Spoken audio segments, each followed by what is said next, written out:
Hi friends, నేను మీ చంద్రశేఖర్. ఈరోజు నేను చాలా ఇంపార్టెంట్ టాపిక్ ఒకటి చెప్తున్నాను. అదేంటంటే ఫెడెక్స్ స్కామ్. ఈ ఫెడెక్స్ స్కామ్ అనేది ఎలా ఉంటుందంటే, మిషన్ ద్వారా మీకు ఒక కాల్ వస్తుంది. ఒకటో నంబర్ నొక్కండి, వివరాలు చెప్తామని. మీరు నొక్కగానే మీరు పేరు చెప్తారు అవతల వ్యక్తి. మీ ఆధార్ కార్డు మా దగ్గర ఉంది, మీరేనా అంటారు. మనమేనని చెప్తాం. చెప్పిన తర్వాత మీరు ఫెడెక్స్ ద్వారా బొంబాయి నుంచి కరాచీకి ఒక కన్సైన్మెంట్ పంపారు. ఆ కన్సైన్మెంట్లో కాంట్రాబ్యాండ్ అంటే నిషేధిత వస్తువులు ఉన్నాయి, 4 పాస్‌పోర్ట్‌లు ఉన్నాయి, 5, 6 డెబిట్ కార్డులు, క్రెడిట్ కార్డులు ఉన్నాయి.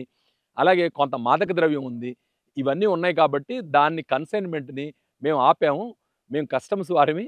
మిమ్మల్ని ఇంట్రాగేట్ చేయాలి. మీ మీద బాంద్రాలో కేసు రిజిస్టర్ అయ్యి ఉంది. ఇలాంటి మాటలు చెప్తారు.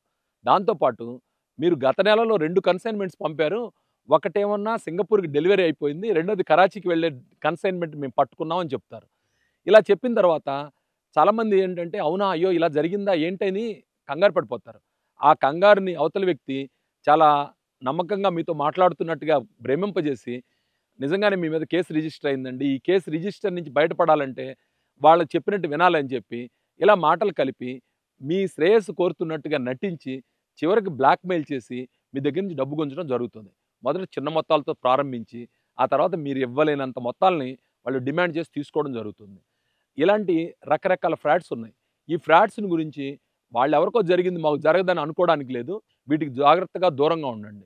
ఏమాత్రం డౌట్ వచ్చినా మీ సన్నిహితులతో చర్చించండి, డిస్కస్ చేయండి. దాంతోటేంటంటే నలుగురితో మాట్లాడినప్పుడు మనకు దాని గురించి అవగాహన పెరుగుతుంది. అంతేగాని మేమేదో తప్పు చేశామనో, లేకపోతే మాకు తెలియకుండానే మేము ఈ నేరంలో ఇరుక్కున్నాము, ఇందులోంచి బయటపడాలని మీరు డబ్బులు పోగొట్టుకోవద్దు. చివరగా నేను చెప్పదలుచుకుంది ఏంటంటే, దీనికి అవేర్‌నెస్సే మార్గము. మీరు సైబర్ క్రైమ్‌కి సంబంధించిన వార్తల్ని మాత్రం ఒక బాధ్యతగా తీసుకొని ప్రతిరోజు వీక్షించండి. తద్వారా అవగాహన పెంచుకోండి. Thank you friends.